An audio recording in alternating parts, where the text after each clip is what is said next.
All right, thanks, Brennan and Semek. The title of my talk today is soft site impoundment closures using geosynthetics. Now, I'd like to use this photograph on this slide to set the scene really for what the presentation will be about.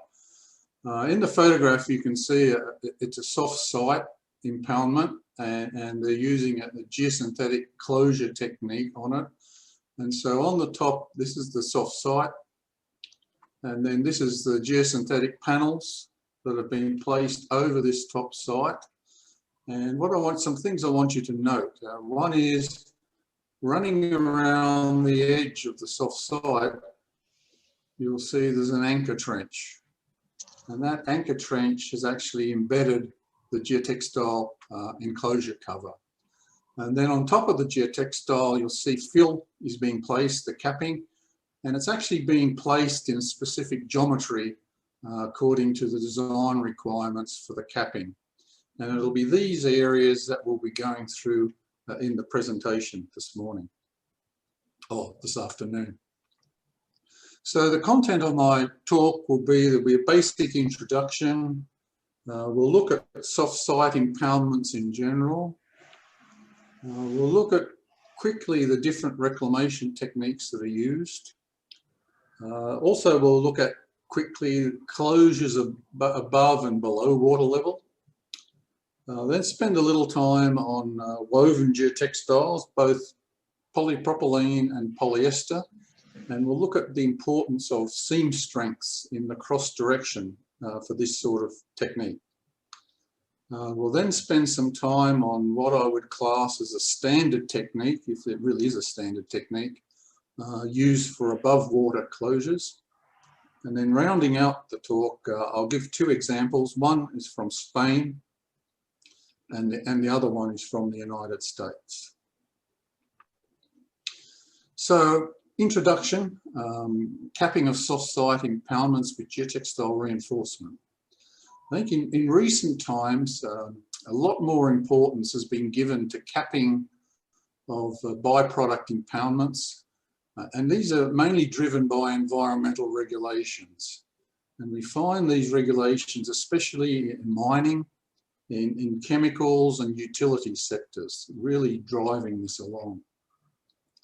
What we must remember about a capping is it's really there to provide a water balance to the byproduct impoundment. So what it's there, it prevents flooding of the impoundment and washing away of any toxic substances, prevents weakening of the containment structure, prevents erosion damage of the impoundment, and it also prevents drying out of the impoundment surface, and so prevents subsequent dispersal of pollutants by the wind.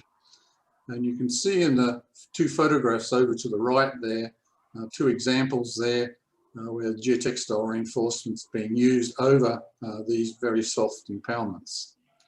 Now, I have to say is while the capping technique using geotextiles has been refined and standardized over the years, there are still areas for innovation in regards to geotextile placement and covering.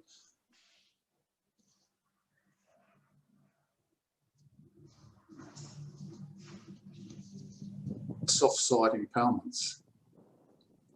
Well, soft sites can arise due to natural processes. For example, it may be just sediment runoff, which ends up in a depression, and we want to cover it and reclaim that. But more often than not, these soft sites arise from industrial processes. And of course, these are man-made, and these soft sites arise as a result of the impoundment of waste byproducts. And the types of industrial processes normally we're talking about here, they can be industrial manufacturing, mining, utilities operations, and public health processes. The other thing about soft site impoundments is they can have very different chemistries.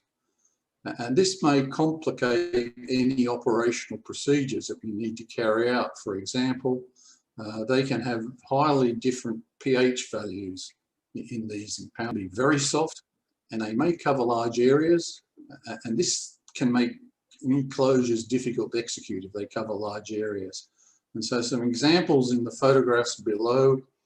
On the left, you'll see just water ponding at the surface of that impoundment, which we need to reclaim. That's one type you'll see. Then in the center photograph, you'll see also it's very soft with the water table very close to the surface. Now, some impoundments you may be like the photograph in the bottom right, where the surface looks quite dry and it's dried out, so there's a crust on the surface.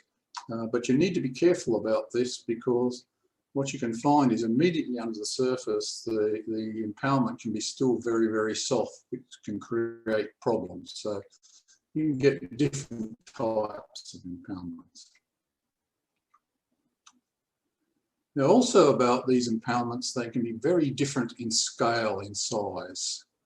And what you normally find is as the scale of the impoundment increases, the complexity of the capping also increases. And I've made some arbitrary breakdowns here of small, medium and large scale.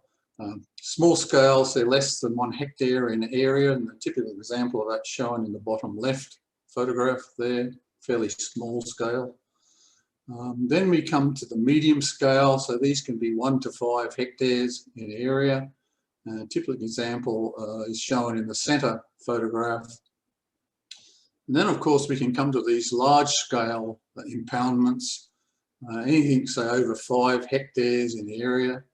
And these big ones can be quite complex to do. And the reason for that is you can't do them with a single panel because the area is just too large. And also you may require intermediate support dikes within the impoundment to support the panels on, and this can complicate things and how you do things. I think helpfully most of these reclamation jobs are small to medium scale. Very rare do you operate in the very large scale ones. The other thing about these scale is that they can be different, very different in geometry. For example, they may be square, they can be rectangular, circular, elliptical. And of course, this may change the way you go about things as well. Now, soft side impoundments, of course, can have very different surface shear strengths. And I think one of the questions we ask ourselves is, when we talk about soft, just how soft, or is it very soft? And some of these descriptions and things can be a bit arbitrary from time to time. And in some cases, what you find is these impoundments have an over-consolidated surface crust, such as the photograph shown in the bottom left there. So it looks like quite a stable surface. But then, of course, the question arises is, can you actually construct a capping on that over-consolidated crust without breaking through the crust? And this you have to be pretty careful about, because if you break through the crust, then it's normally very, very soft underneath. And so in many cases, you might use a geotextile as a form of safety and protection in this particular case. If you don't have a crust, then your construction has to proceed very carefully using geotextile reinforcement. But if you have a crust, then it's always good if you have, because then you can utilize that crust to help the deployment of the geotextile reinforcement. And we'll look at some of this later. But then there's a big but about this. Because in most cases, these impoundments are normally consolidated, and in some cases they can be evenly less than normally consolidated, which can give very difficulties to construct cappings, how much load you can apply to them while you're building the capping. And you can have water ponding on the surface, and of course you can have really very soft conditions, as those two photographs in the center and the right show, where the construction equipment has basically disappeared. So you can get a whole variety of situations which you have to deal with.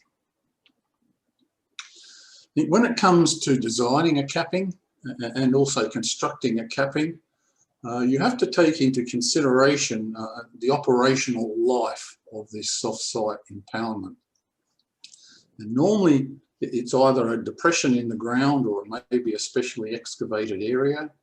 And how it normally starts life, the impoundment, is that a slurry outflow point is on one of the edges of the impoundment, where the slurry outflow comes into the impoundment during operational life. And normally what you find is if this outflow is just one point, over time what happens is that the coarser fractions settle out very quickly. So in the area near where the slurry outflow is, you have the coarser fractions. The finer fractions, of course, settle out much more slowly, and sometimes even the slimes may not settle out at all over time. And then, of course, in this area to the right, the supernatant water evaporates off. So when it comes time to design the capping, you have to understand what is below the surface. And so when you come to do the site investigation, you really need to do the site investigation across the whole area of the impoundment and not just in one place only, because that can lead you down the wrong path. The other thing about these impoundments is that over their life, they may be subjected to raising the dike levels, to expanding the capacity, and this also needs to be taken into account. So the sort of information you need from the site investigation, okay, you need to understand what the depth of this soft site is. You need to understand what the undrained shear strength is across the impoundment, and that's primarily obtained by field vein testing because the material generally is fairly soft. You may use CPT testing to site variability, but because the material is so soft, it might be limited what that gives you. If after use, you're planning some after use for this site, you may want to evaluate the consolidation testing on the site. Depth of the soft layer, and we've spoken about already, and also may want to know the particle composition testing and also chemical testing for a typical site.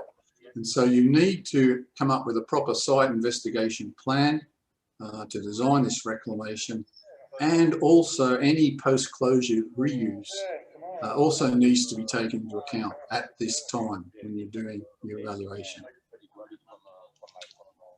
So different techniques that are used for reclamation of soft sites.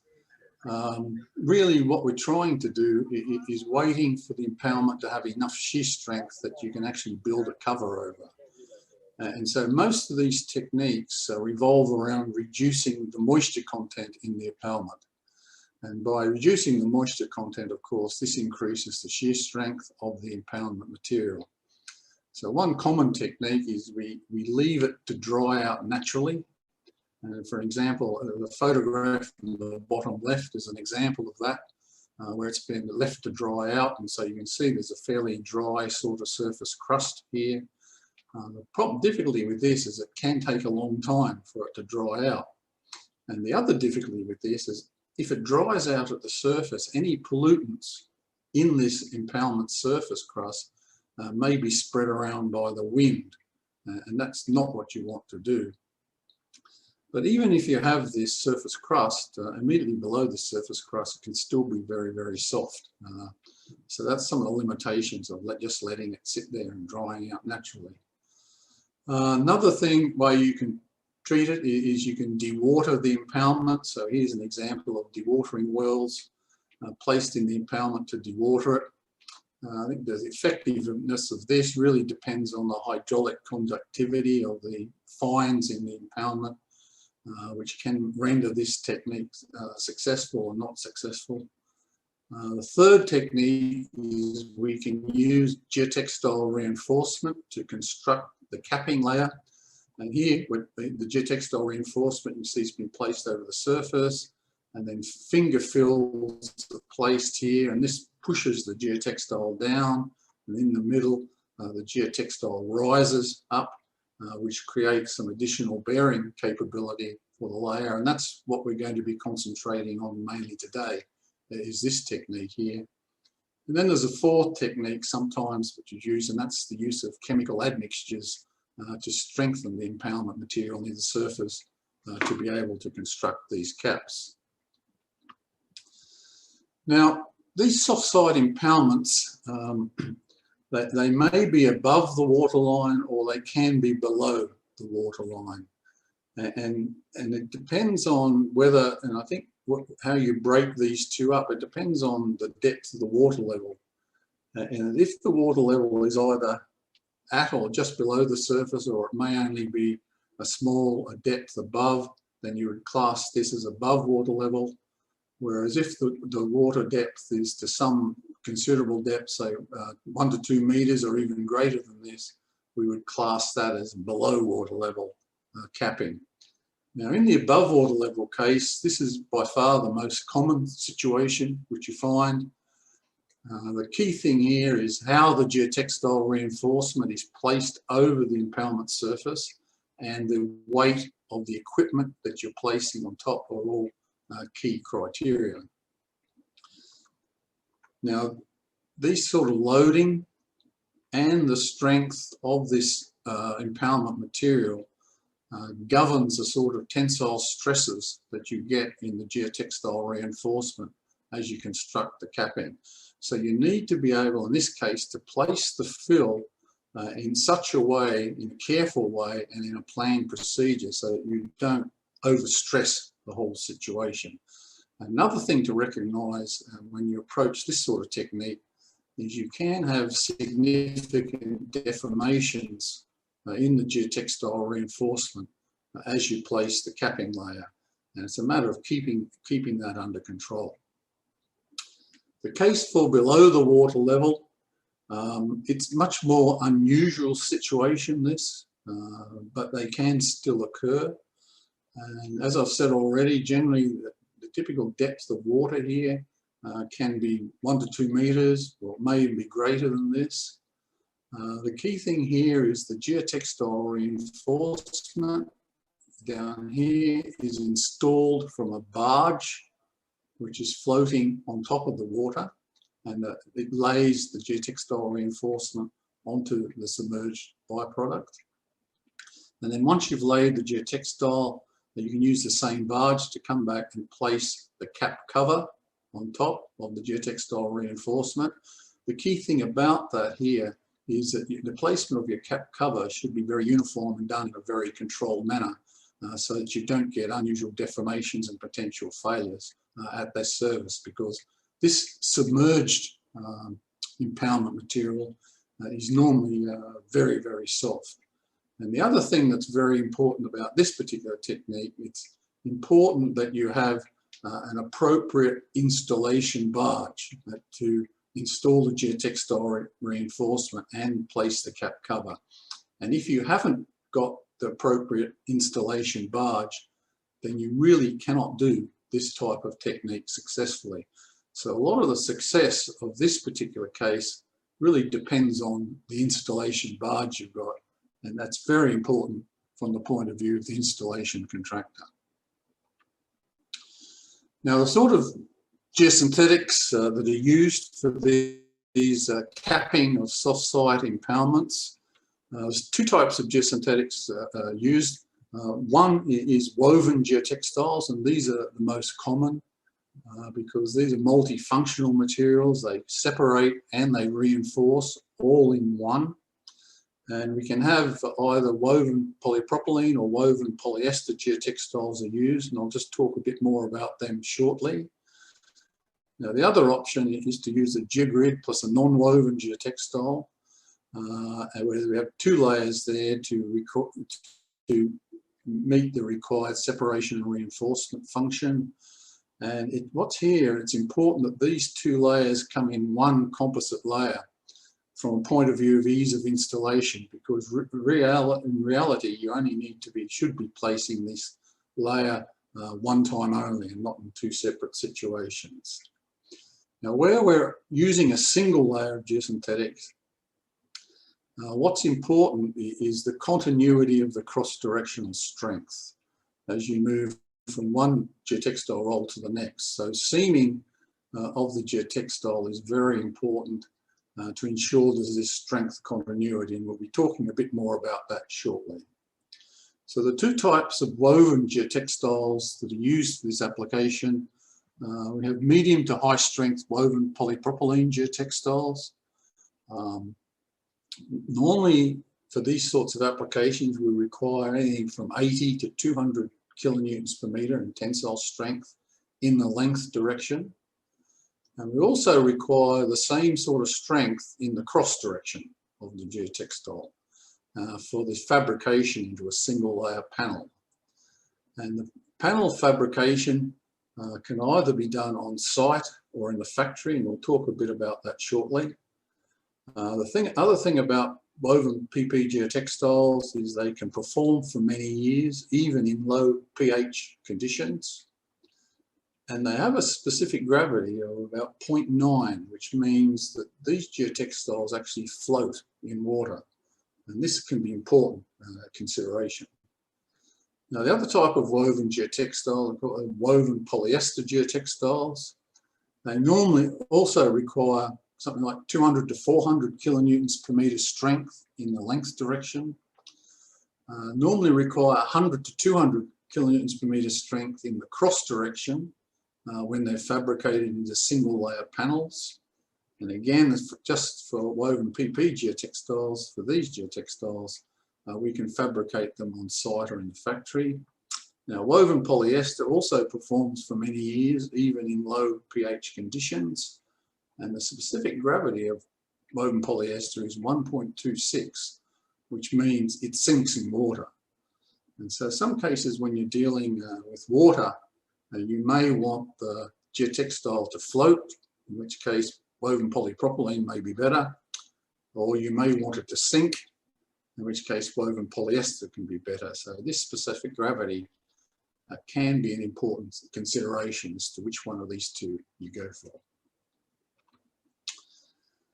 Now, generally, the way you actually place the geotextile over the soft impoundment material, there are several different ways that's been done. Is that the geotextile is installed in seamed fabricated panels, or other ways to install it in rolls that are seamed in situ, and we'll look at those two shortly. The key thing about the geotextile is it has to have the capability to support the tensile stresses that are generated from the installation and filling process. And the fill capping is placed in such a way to limit the seam stresses between the geotextile cross direction, in the cross direction. So, and very soft sites, you can expect significant deformations during your filling.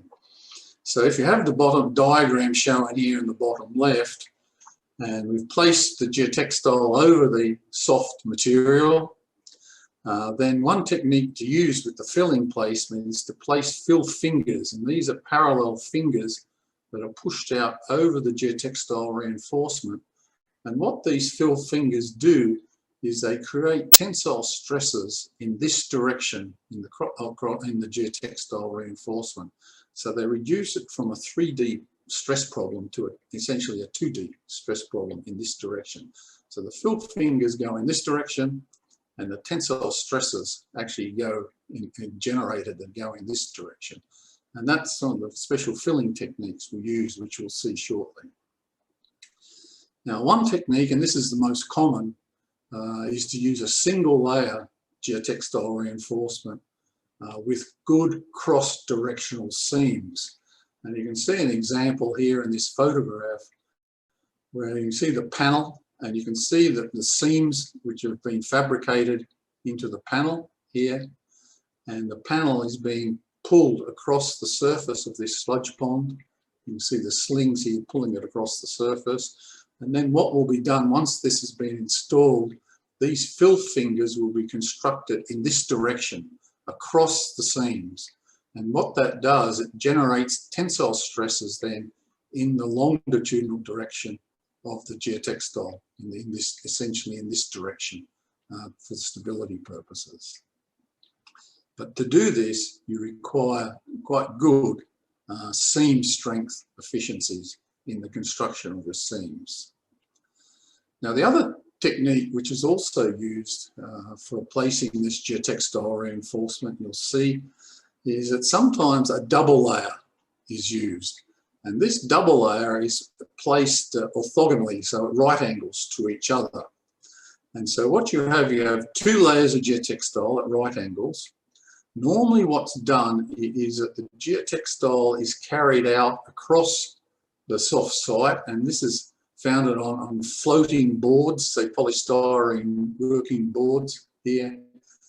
And then these are actually sewn together inside. And normally a fairly simple portable sewing machine is used, because then once this bottom layer is placed, the second layer of reinforcement is then comes back and you place it at right angles across the top of it, and you pull the boards across the top of it. And so what you have is you have basically a bidirectional or biaxial reinforcing layer acting in two directions only in there. So therefore you need less control over how you fill it, because you've got high strength of reinforcement in both directions than, say, if you had the case with a single layer. But the complexity of this method, of course, is you have to place two layers of reinforcement, one on top of the other, which sometimes can be difficult to do, especially if you have very soft areas. So when it comes to placing the single layer panels, I guess the question we have to ask ourselves is why is these cross-directional seaming so important? And the answer to that, of course, is you need to transfer these tensile loads across the joins in the cross direction. So what you have here in the bottom diagram, you have the fabricated panels with the seams, and these are normally assembled in concertina fashion on the bank of the soft site, and then they're pulled across the surface of the soft site using pulling equipment attached to the leading edge of the panel. And so as it's pulled across the site, it creates tensile stresses in the seams. And what's important is that these tensile stresses that are generated in the seams don't rupture the seam. So one of the key design procedures you go through is to ensure that these seam strengths can withstand this type of installation. So this is one important why these cross-directional seam strengths are very important. And the types of seam strengths we're talking about, you can see in the photograph on the right. You can see in this particular case, there's 4 thread lines there for this seam strength to generate the type of seam strength that we need in this geotextile in the cross direction. And the other thing that's important about these cross-directional seam strengths, of course, is what we're also doing is we're ensuring the safety of the crews and the equipment that end up operating on this site as well. Now, for these seams in these geotextiles, okay, they can be either sewn in the factory or they can be sewn up on site. And what I want to say is there actually is quite a science to sewing seams. It's not necessarily so simple. And normally what we talk about is seaming efficiency, and that's normally expressed as a percentage of the fabric strength itself. And this seaming efficiency can be achieved by a number of different factors. It can be a combination of fabric construction, the type of fabric selvage we have, the type of seam we're using, number of thread lines, the location of the seam, and the type of sewing thread we're using. So all of these combinations work out to what sort of seaming efficiency we have. Now, it's important to understand here for these applications, it's important that the sewn seams, that they're not overstressed. And the reason I say that, if you look at the photograph on the bottom left here, this is a typical tensile test on a sewn seam. You can see the sewn seam running through the center here. And this particular point is it's almost at failure. And so what you see here is you can see separations in the geotextile fabric itself, either side of the seam. But the seam itself it's still got good integrity. So this is almost over 90% of the rupture load of the seam. So one thing that is important is that you try and limit this sort of separation that goes on in this and this. Now this is not bad, this is pretty good here, this is very small.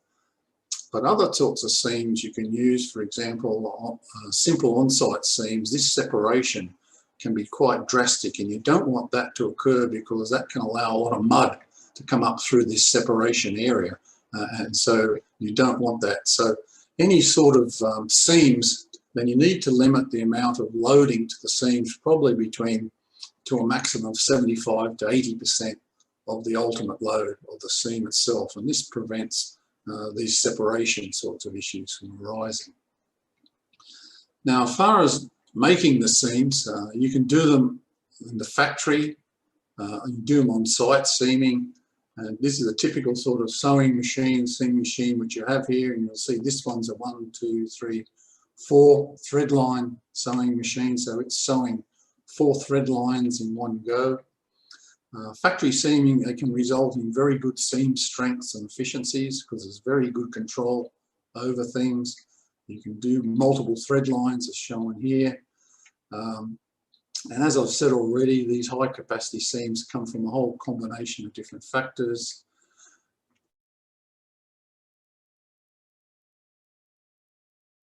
We make panels of a certain size. Because these then have to be rolled up and transported to site and handled on site. And so if you're having to use large panels, then normally you have on-site seaming to do. And normally you can have even on-site similar machines as what's shown here for on-site seaming to get pretty good seam strengths for these particular applications. Now, if you've ever worked in the field with geosynthetics, I'm sure a lot of you have probably seen this simple on-site seaming where people, as you can see there in the photograph, are using a little portable sewing machine, sewing the geotextiles together.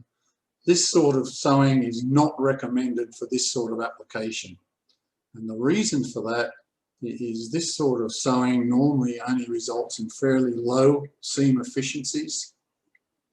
And you can have high separations with this sort of sewn seams under load.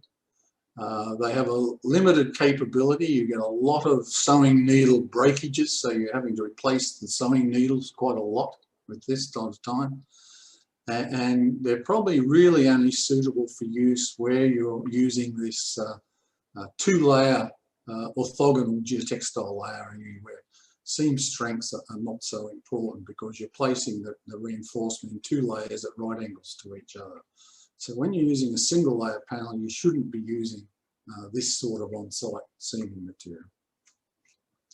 Now, for on-site seaming, normally the sort of sewing machines is what's shown. We use the same as what's shown in the top of tents in the middle photograph there. And these, you normally see these, they're mounted on buggies for easy movement up and down. So the second point then, why is cross-directional seaming so important? And then now we get to the placement of the fill on top of the reinforcement. And here it's very important for us to have good load transfer across any geotextile joints.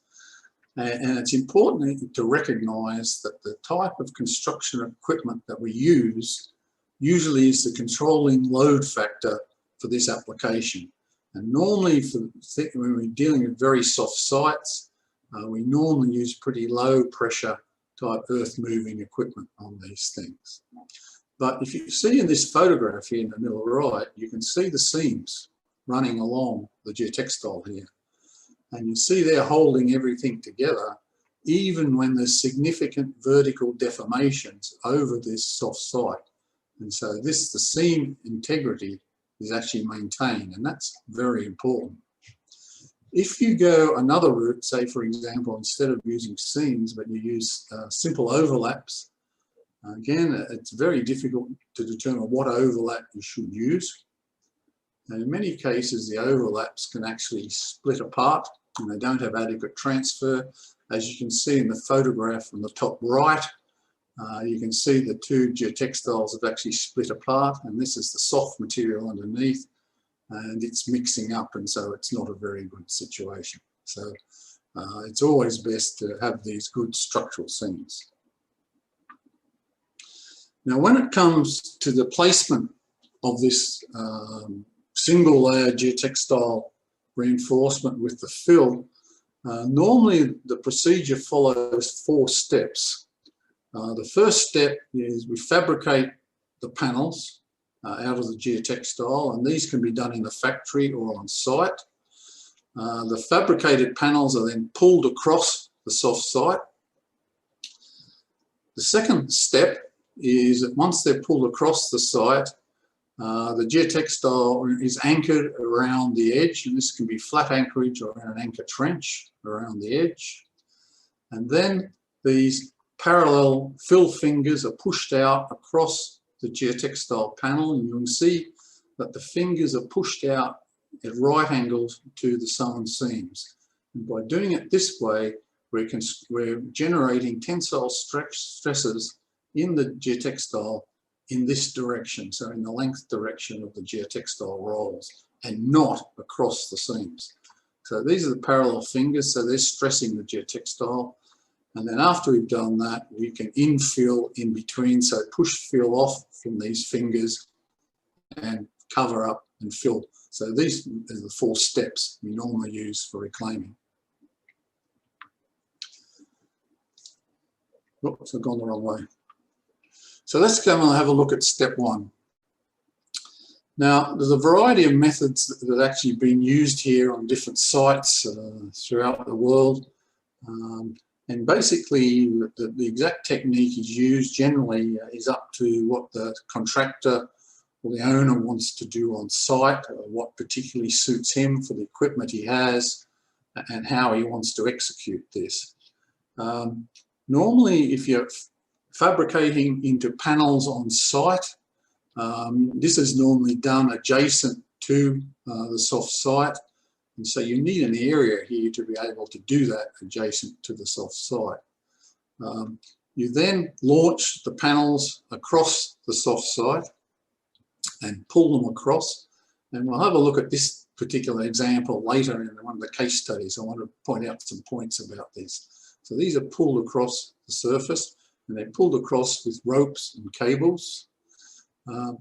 In doing this, it's important that the leading edge of the geotextile panel doesn't become embedded in the soft mud in the impoundment, because then it becomes impossible to actually pull it across. So normally in the leading edge you might have floats or floating boards across this to ensure that the geotextile panel in the leading edge continues to float.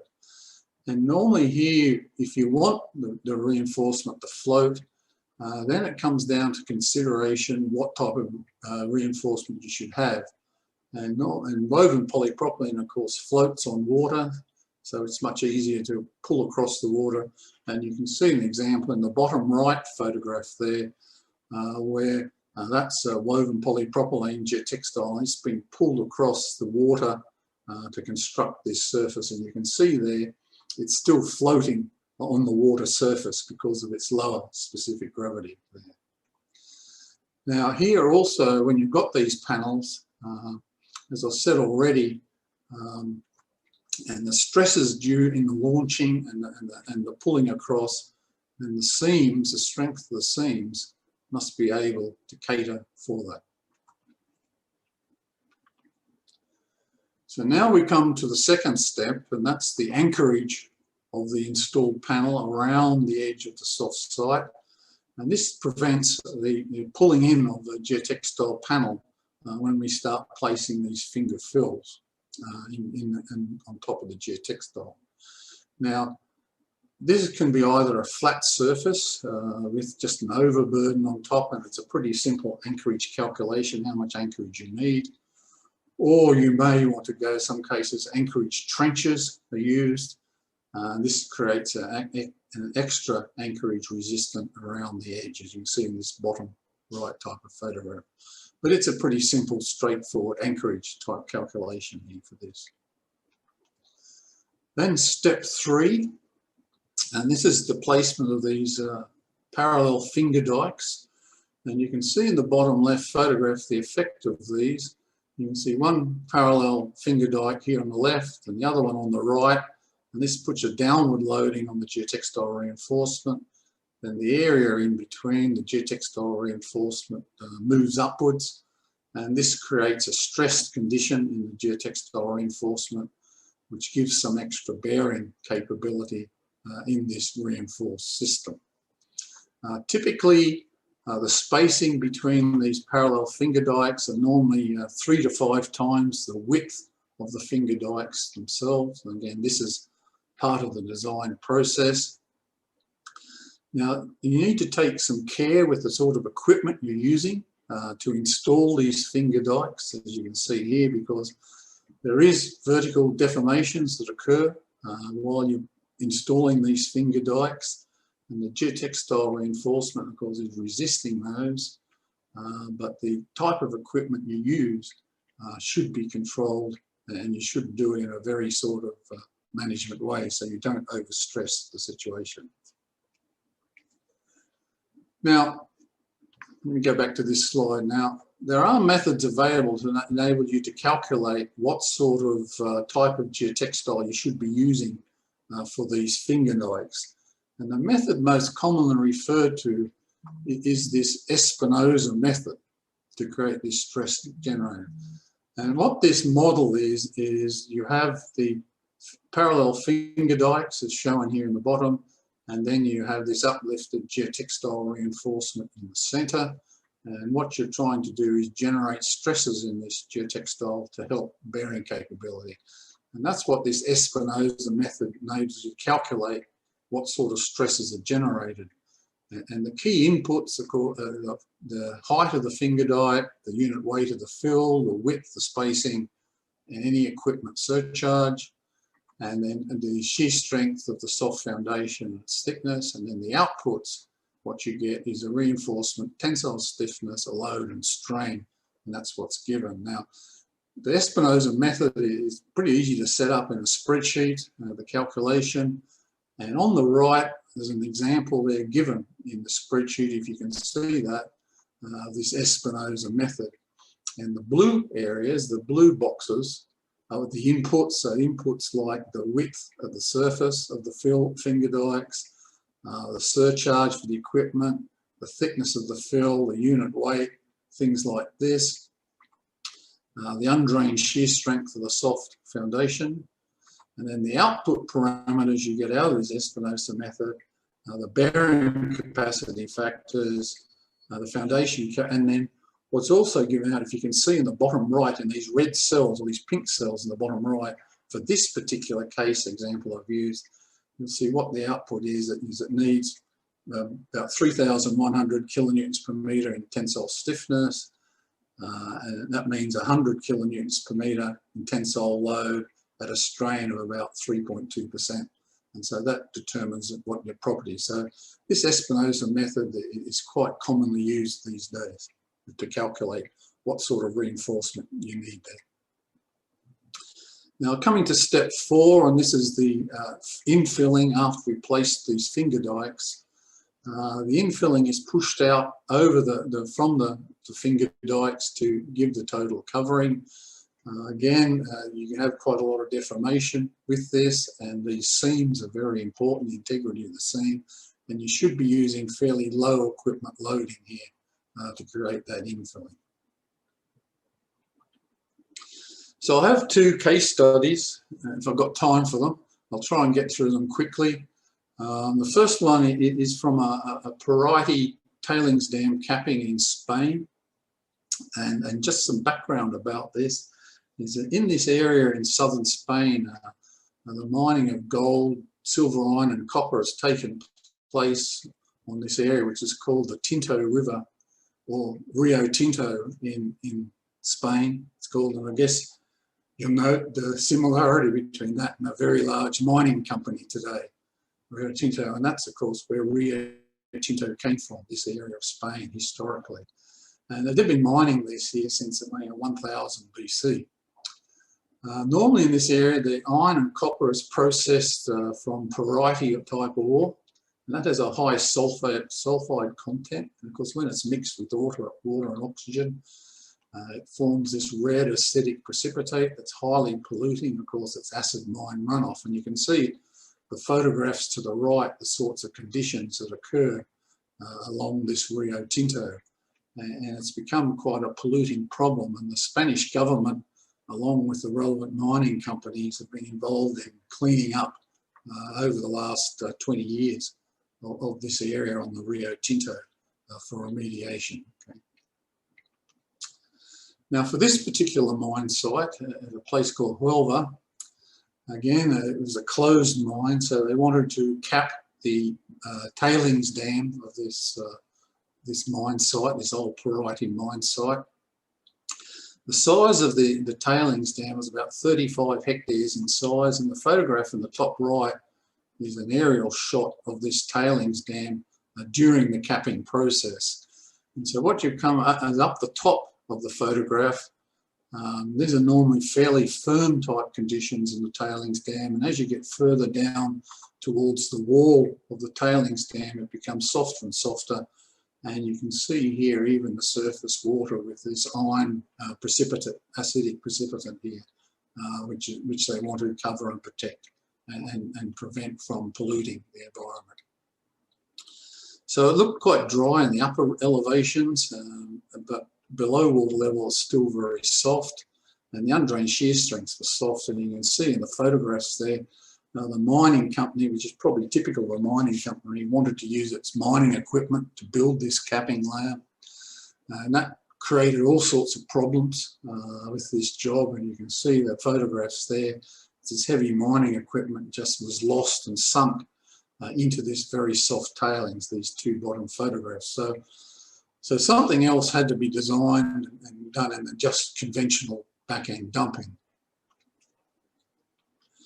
So what they decided to do was to design a proper engineered capping layer, and in the post-closure they had to take into account the dewatering of this porite tailings to prevent this acid mine runoff, had to manage the runoff water, and also the stability of the tailings perimeter dikes. They had to ensure they were also maintained and wouldn't fail later on. The depth of this tailings was about 18 metres, so it's quite a depth. And to construct the capping, used multiple layers of granular fill and clay fill and geosynthetics. And so this capping, you can see in the bottom diagram, was designed like a typical landfill capping, where you had the stone working platform at the base, then you had compacted clay, then you had a geomembrane with protection layers, and further up with drainage layers, and then the soil covering, and it was vegetated. So it was designed and constructed like a conventional landfill cap. So this is now the placement of the geotextile to be able to build this capping and to build this working platform on top.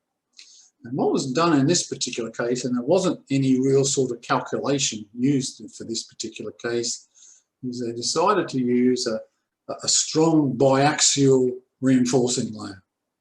And this reinforcing layer was 400 kilonewtons per metre by 400 kilonewtons per metre. So that was a biaxial reinforcing. And they used quite large overlaps. So they didn't use sewn seams, they used large overlaps of about 1 metre to enable an adequate load transference. And again, the mining company wanted to use existing equipment, as you can see in the photographs there, the heavy earth moving equipment. And down in the bottom right photograph, you can see the working platform that was built. So you have this bidirectional reinforcement at the base, then the working platform 1 metre thick of rocky material taken out of the mine. So it's typical mine fill that constructed this working platform. And then on top of that working platform was constructed the cover.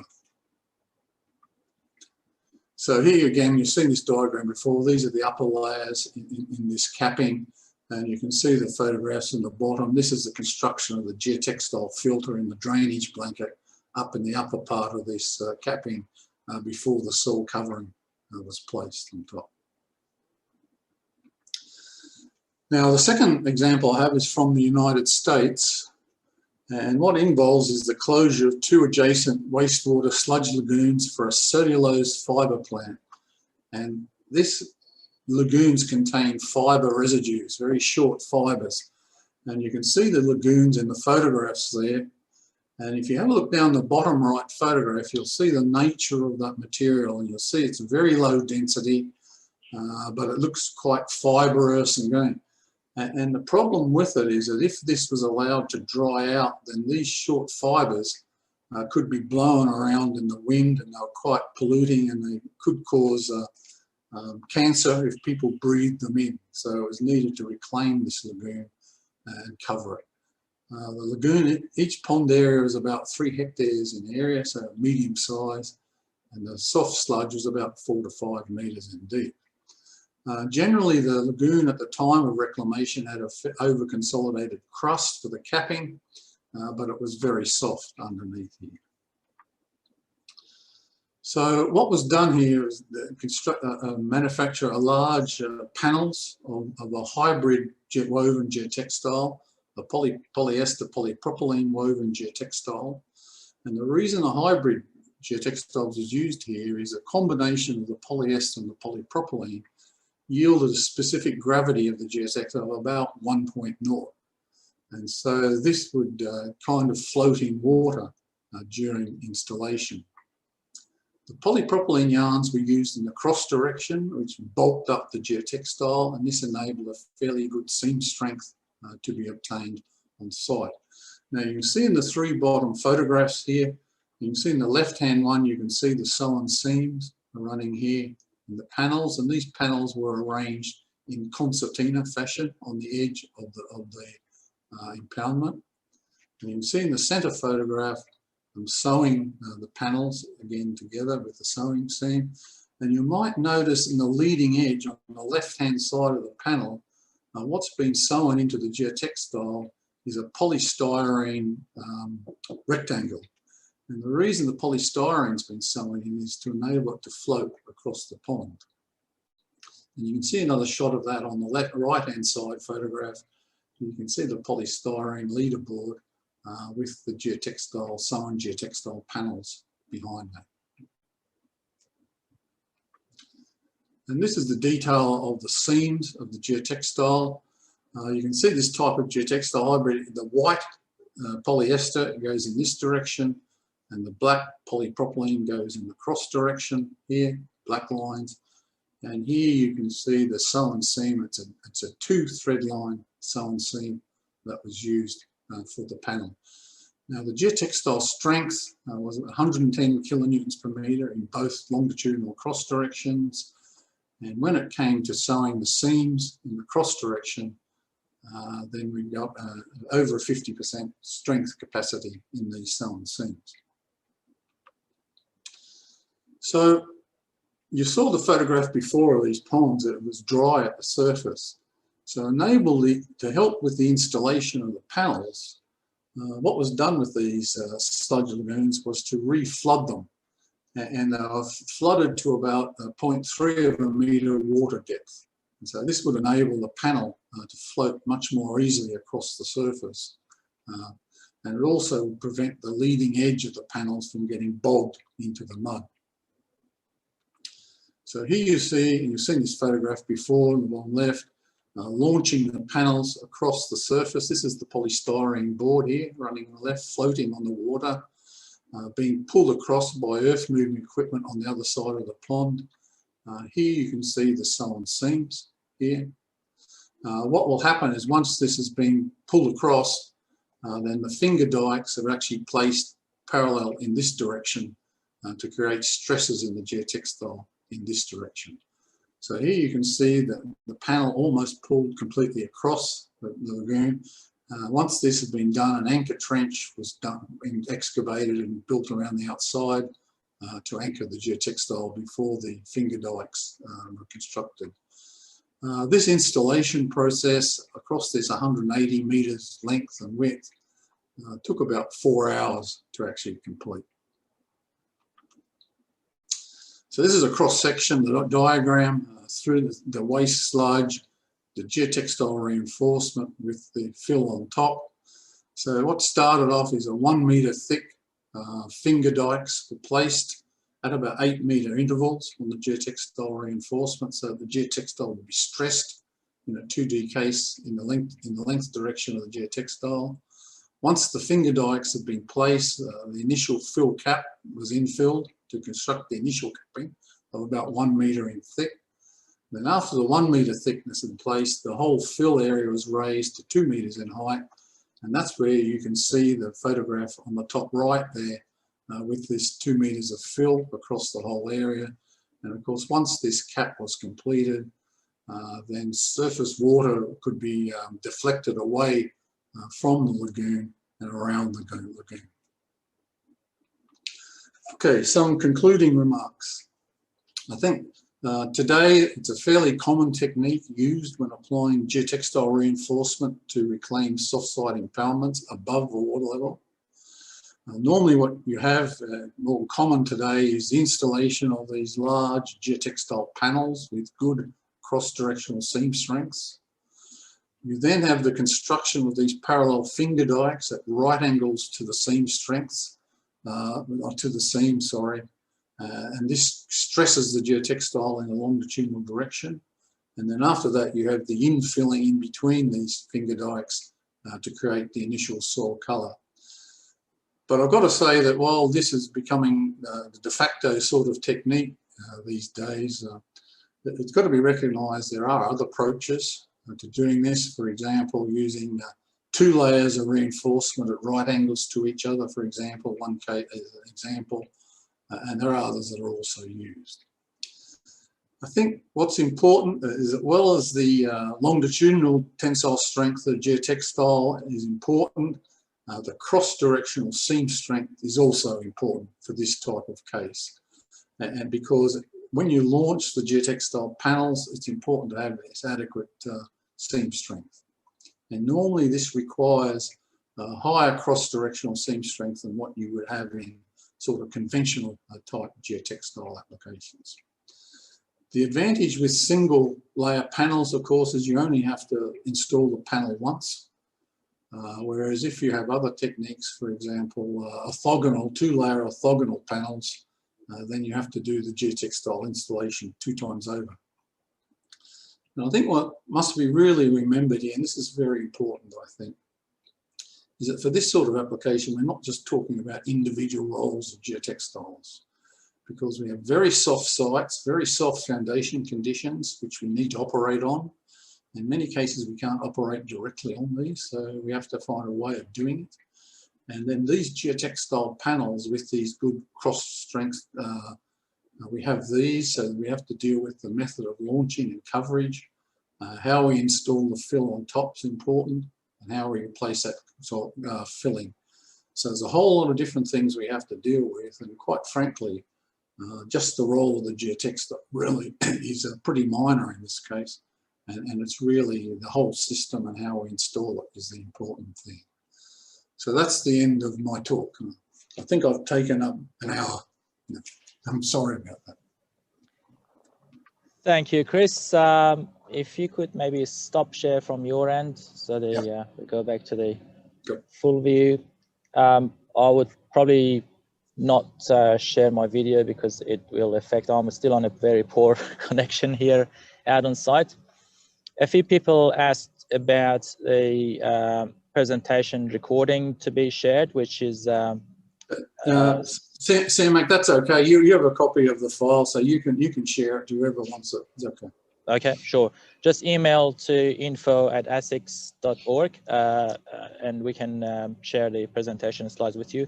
And the video recording of this also will be available on our YouTube channel and on our website. Chris, a question from Peter Davies is asking, when capping an oversaturated material, is it not important to have a drainage layer over the reinforcing fabric before the capping fill is placed? Only the Huevia, which was, I think, the Spanish case study you presented, showed such a provision.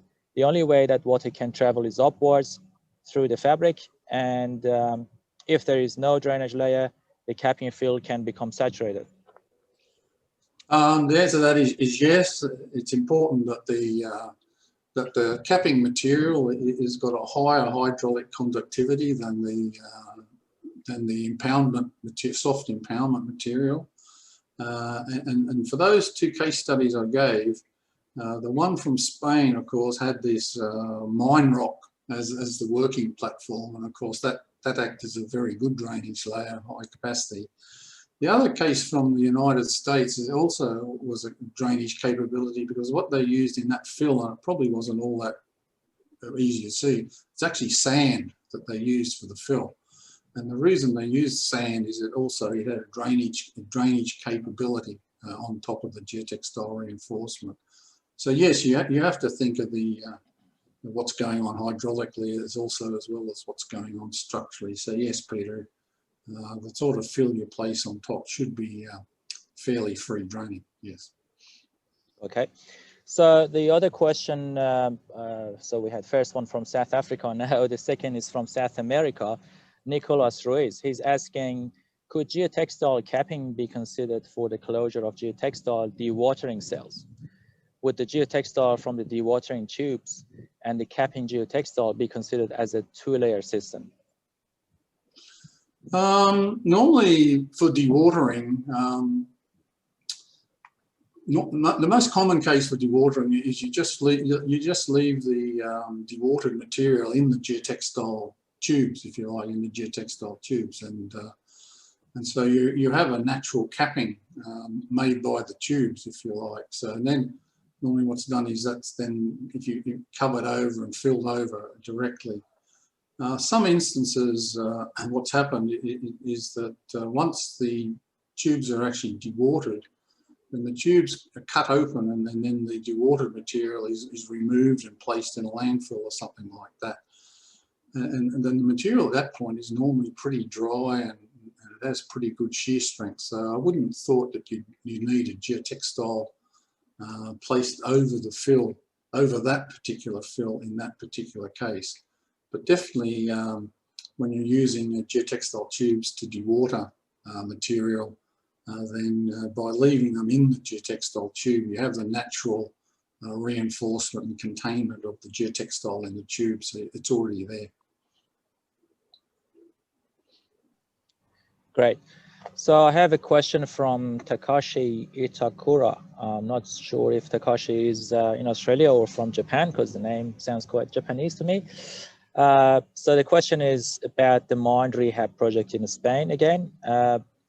Would you be able to tell us the expected product life and the institutional control period? The required product design life for that sort of structure in Spain is 120 years. And the technique was used and the geotextile was used and selected on the basis it would have that sort of design life. But having said that, the geotextile reinforcement is probably only acting as reinforcement until that tailings beneath the cap is consolidated enough and can support the cap with its own strength. So as far as an active life, the reinforcement practically, it might be only in the 10 to 20 year time frame, but it was chosen on the basis of this long 120 year design. Okay. And there was a question from Lionel Julia. I think that was, it came through to maybe in one of the earlier slides that you had, Chris, about admixture, when you talk about the admixtures being used for conditioning the soft embankments. The question is if you can mention some of those admixture that can be used. And normally the admixture most commonly used for, and this is just really a surface treatment. It's used as a surface treatment, these admixtures. So they're not necessarily injected at any depth. They're basically used to manufacture, if you like, an over-consolidated crust on the, say, the top half metre or metre of one of these impoundments. And the material normally used quite commonly is cement that's used. Of course, that can get pretty expensive and can get difficult to place, especially if it's very soft there. So that tends to obviate against admixtures, but cement is normally the most common. Okay, great. And Takashi just confirmed he's actually in Brisbane. Sorry.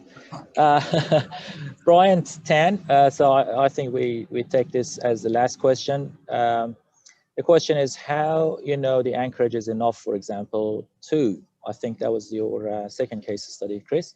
Yeah. It seems like the anchorage is small compared to the width of the area.